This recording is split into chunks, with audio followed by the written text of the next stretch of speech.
We really appreciate being able to share our home with you, and we are so grateful for the work of Equality Florida that you all support, that supports families like ours. And we actually do have a real kid besides just Lola. Not only families like ours, but also, people who are dehumanized because they don't understand who they are, like transgender people, and, it's not just our family we're talking about, so. And having said that, the work is not done. Although we are so grateful for how we reached marriage equality, we know that there is, if you just take a look at the elections last week, there are some backlashes happening across the country that we really have to be aware of. And there certainly are many people who are still at the mercy of some kind person to employ them or to give them a place to live. And we need to work until every American is given the same rights, regardless of their orientation, of their identity. That's what we're here for, and that's why we're so glad you're here. And with that, I would like to introduce Carlos Guillermo Smith from Equality Florida. Carlos was a former staffer in Tallahassee with Scott Randolph and Joe Saunders, whom you may know. All right, this is my mess. Hey, Lola. And Lola now is, that's her saying, go Carlos. He is the Government Affairs Manager for Equality Florida. And just so you know, that means that he puts himself in Tallahassee. And if you've ever been to Tallahassee, it's probably not a place you really want to be, but it's where we have to be to get this work done. Carlos is responsible for coordinating the strategy for Equality Florida, both for supporting bills that will benefit all of us, and also for playing defense. And I can tell you there's a lot of that has to be done in Tallahassee. It's great that this organization has come a long way. When we started, Nadine Smith lived in her van and did this work. And now we can actually have a professional spending all his time devoted to working for us at the state level, which is something that we really need. So, with no further ado, let me introduce and please welcome Carlos Guillermo Smith from Orlando, who's so happy to be in Key West.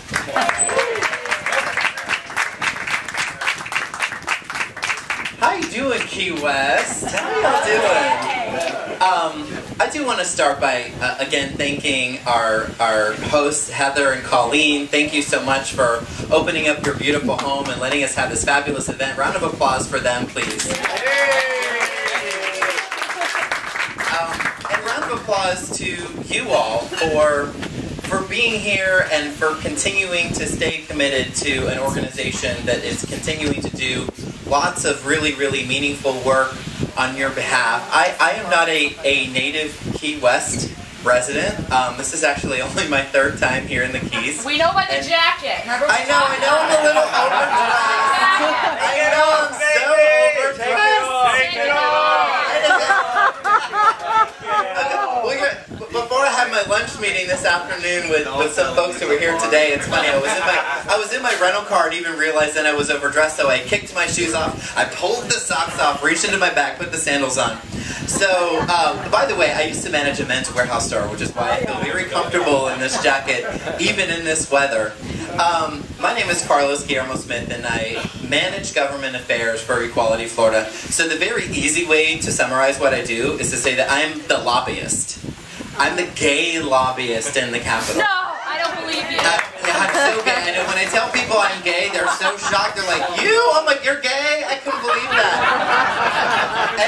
And in a place like Tallahassee, there are very few of me running around. Well, what's really important to understand, because we've had a very historic year, okay? Key West is the Mecca. This is like paradise for LGBT folks, because the work that many of you were involved in many years ago to make Key West such an inclusive place that people can live their lives openly and authentically, free from discrimination, and be who they are, is really hard work, and it's something that you should be proud of. So round of applause to you. The reality is, Florida has a lot of work to do. The rest of the state has a lot of work to do. The rest of the country has a lot of work to do. And we realized that after a very historic year, because in January, we certainly, thanks to your support, were able to make Florida the first state in the South to have the freedom to marry reaffirmed by the courts in January when we had that historic day on January 6th. Lots of big weddings that started actually here, you're right, in Monroe County in Key West. And after we put the champagne away and we swept up the confetti, the backlash really began. And I'm telling you that from my vantage point, being the person who is lobbying for you and fighting for you in the Florida Capitol, because the moment we won and had the freedom to marry reaffirmed in Florida, the conservative majority in Tallahassee in both the House and Senate started filing anti-LGBT bills, and they started coming out of the woodwork as part of a national strategy to push back on LGBT rights, since they felt like they were losing on marriage. So the very first week in the Florida legislature during session, after we won the freedom to marry, a bill was filed and heard in committee that made it a crime for a transgender person to use a public restroom. And Republican leadership pulled me aside and said, Carlos, don't worry, this bill is crazy, it's extreme, it's not going anywhere, don't pay attention to it. And then they put it on the committee for a vote. And it sailed through the first committee, and then it went to the second committee, and it sailed through the second committee. And then after that happened, a new bill came out to try to use a backdoor way to reinstate the 1977 ban on gay adoption. And they used a term that we're all very familiar with already, called religious exemption.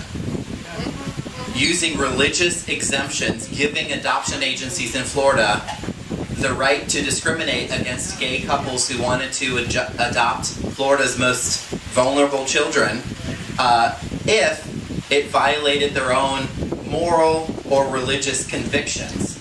And so we had to put some of our pro-equality work, like trying to pass the Florida Competitive Workforce Act, on the back burner because our house was on fire.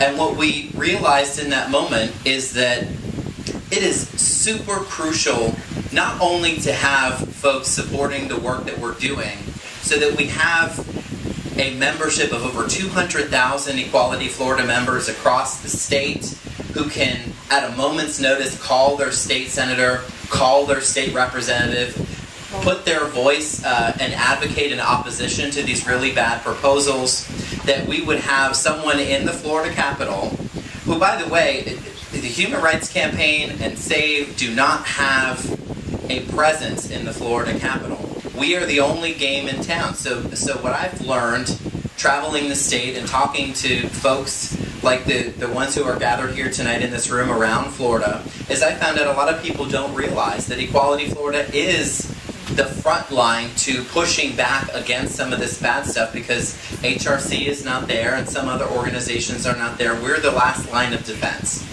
And so in a year like what we just faced, we partnered with some really, really smart tech folks who matched up our Equality Florida members to the voter files and supervisors of elections across the state of Florida. And we utilized a really cool technology that I learned about for the first time that allowed us to make calls to voters who lived in specific senators' districts and said, this really bad bill is coming through, press 1 and we will connect you with your state senator, and you can tell them you're a voter in your district and you're opposed to this bill. So we utilized that technology a few times during session, but what I found out, because people's heads were exploding when I told them how many legislators we need to target, was that just one round of patch-through calls in one state senator's district was going to cost us around $4,000 or $5,000. Just for one round of calls in one district. So towards the end of session, when after this adoption discrimination bill that I'm telling you about had passed the House of Representatives on the floor, had been sent over to the Senate, and the next Senate Rules Committee was facing and voting on this bill. I gave Nadine and Stratton, and they almost killed me. I said, well, I have about 9 senators I need you to target, because they are winnable. They are ones we can get on our side if we call in every favor, if we use every single resource, if we bend over backwards to kill this bill. And we did. We killed that bill in that committee. Thanks to your help, thanks to your advocacy, and because of the fact that we're an organization that was ready to send a message to the leaders in Tallahassee, which is that we will not have our rights rolled back quickly or quietly. We will fill your committee rooms with angry citizens. We'll flood your offices with phone calls, with emails. We'll fight this hate, and we'll win. And we did. We killed that bill. We killed the transgender bathroom discrimination bill. But what I'll tell you is that I'm getting ready for another legislative session, and since legislative session ended earlier this year, we won the freedom to marry in all 50 states, which is great. Round of applause for that. I have a glass of champagne waiting for me, hopefully. Still looking for a husband. And the backlash continues. 2 weeks ago, listen to this, our work is not done. 2 weeks ago, a new bill was filed in the Florida House of Representatives that is literally a trifecta assault on our civil rights, where they are using religious exemptions and saying that you can deny someone health care services.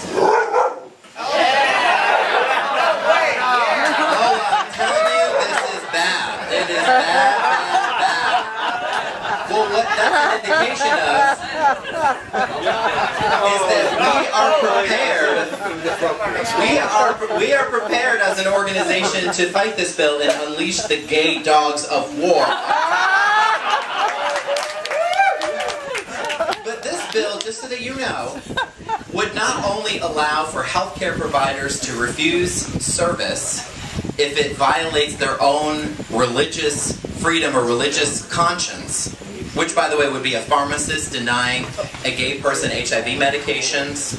It specifically names hospice care, nursing homes as places that can deny care. It would also allow all retail establishments to refuse service, and would re-enshrine discrimination into the adoption process in the same way that last year's bill, but it's all in one bill. And so what that reminds us is that our work is not done.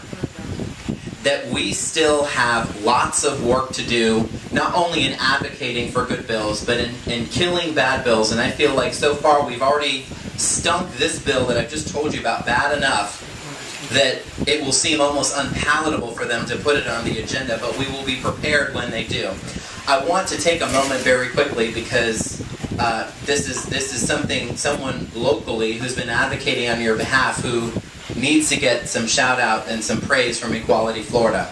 The Florida Competitive Workforce Act, which will finally ban discrimination in employment, in public accommodations, and in housing, because believe it or not, it is still totally legal, even though it wouldn't happen in Key West. It is still totally legal in Florida to fire someone from their job because they are gay, lesbian, bisexual, or transgender. And so, thanks to your help, we've been able to put together an unprecedented bipartisan coalition of legislators who are standing behind the Florida Competitive Workforce Act to end that discrimination. And our House sponsor is none other than Republican Representative Holly Rashine, who represents the Key West area.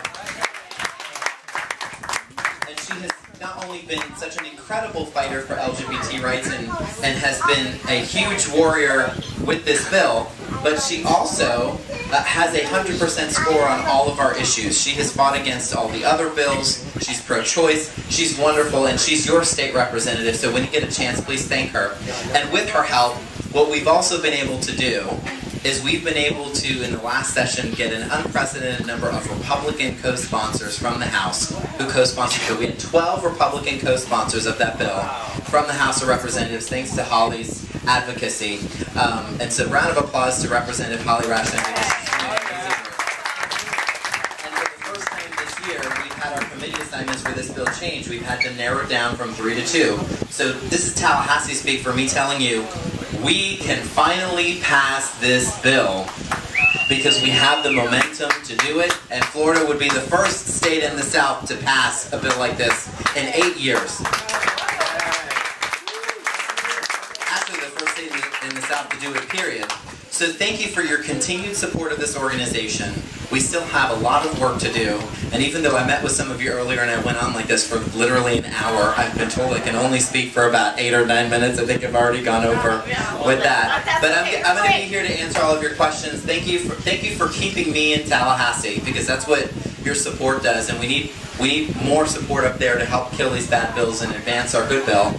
And I'm going to turn the program now over to someone who you know and love, and that's Evie. Evie is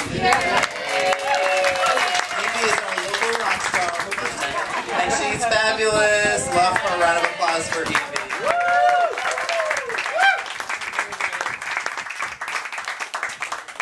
I can't tell you how fortunate we are to have had Carlos here tonight. It's a rare thing when we get to hear about what's happening on the front lines in Tallahassee and around the state. But the other thing I want to tell you is Florida is very lucky because Carlos is running for a seat in the state legislature. He's running for the seat that was held by Joe Saunders. Oh.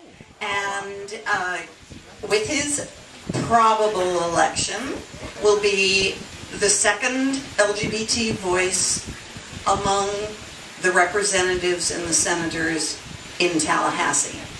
So, yeah, we wish him all the best and send him all the positive vibes. And campaign contributions.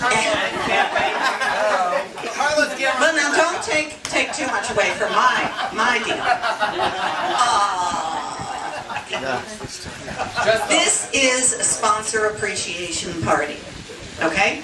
So first of all, I want to echo Carlos's thanks to Heather and Colleen. What a lovely night. What a perfect venue. What a delightful time. Thank you. And when I contacted Heather, would you do this? She said, well, I'll check the calendar, sure. I mean, it was great. It's just great. And thank you to all of you. It is a sponsor appreciation evening. You are the backbone of what Carlos can accomplish, what I can accomplish. You are the people who make it happen. It just doesn't happen for free. Volunteers, as wonderful as they are, and I have the most wonderful host committee, volunteers can't do this kind of stuff. It has to be done by skilled staff. And that's what you are investing in, and we appreciate it so much. Some dates that are coming up on November 20th. Friday, November 20th is the Transgender Day of Remembrance. It's celebrated, observed around the world, and we will have a movie at the Tropic Cinema that will start at 6:30, and will be preceded by a champagne reception, and then we'll have a candlelight vigil at St. Paul's. And Father Hooper at St. Paul's was honored that we would hold the transgender candlelight vigil there. We will read the names of all transgender people who've been murdered around the world in this past year. It's a hard topic, but we all should stand witness to it because those lives have value also. Coming up February 3rd will be our next sponsor appreciation mixer. It'll be at the James Coleman Gallery on Duval Street at Southern. Thanks to Dustin Hoffman, who's the manager there. And it'll be a great event. And then mark your calendars, save the date. The gala is March 19th, again at the Gardens Hotel with the pre-party at the Little Room Jazz Club down on Duval. So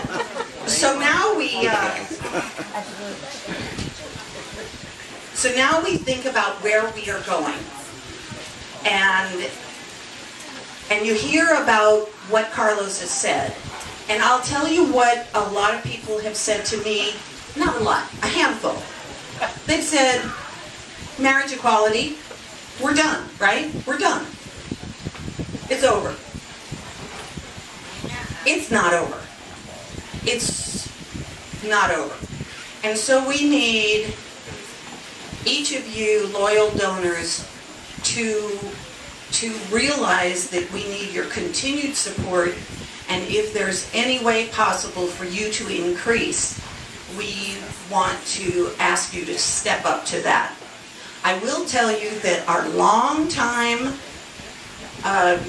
supporter, John Evans, who used to live in Key West, has for years donated a $10,000 challenge grant for our kickoff. You know, our gala is 4 months away, but tonight is really the kickoff for the fundraising season. And if we can raise a certain amount by the end of the year, we can plan better for March 19th, the culmination of our fundraising season. John Evans has committed for 5 years, $10,000 challenge grant. This year, he is offering a $15,000 challenge grant to Key West. If we can raise $15,000 tonight.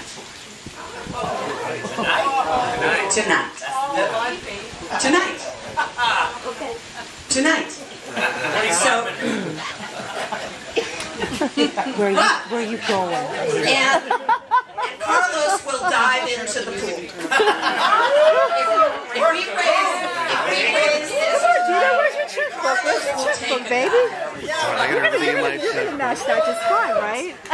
So there are a few, 4 of my wonderful committee members will be around the crowd and will be asking you for pledges or donations. 2 people have donated already tonight, so we're on our way.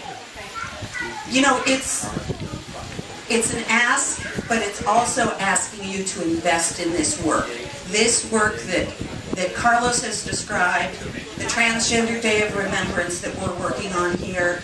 There's so many things, safe school policies, our GSA at the middle school here and at the high school and at the collegiate academy. There are so many facets. And some people say the Equality Florida message should be simpler. I think the strength of Equality Florida is that our message is so diverse. We have so many pieces to work on, and we need to keep working on all of those pieces. So enough of me, enough of Carlos, and enough of our thanks to you. Enjoy the rest of the evening. Please you'll get a sticker. We're going to stick it to you if you make your pledge and donate tonight. And I thank you from the bottom of my heart. Thank you, Evie. Through the generosity of this extraordinary group, and thanks to the hospitality of Claire, Colleen, and Heather, this group tonight raised more than $30,000.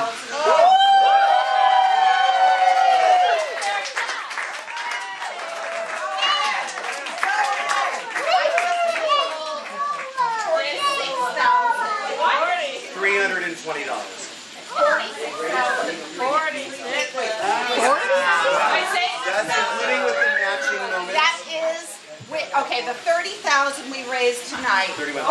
$31,000 we raised tonight, plus John Evans' generous grant of $15,000 puts Carlos in the pool.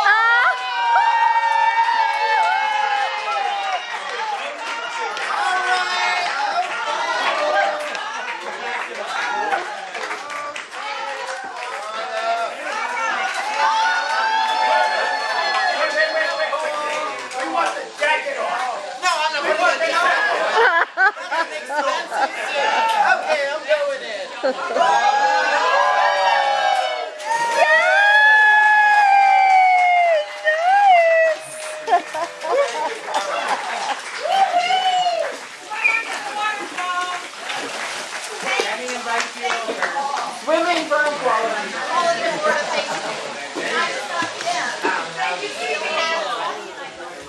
How you feeling?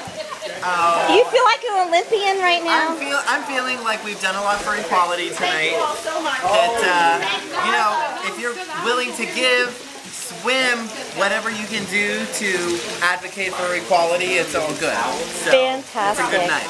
You did a great job. Thank you for everything. Thank you.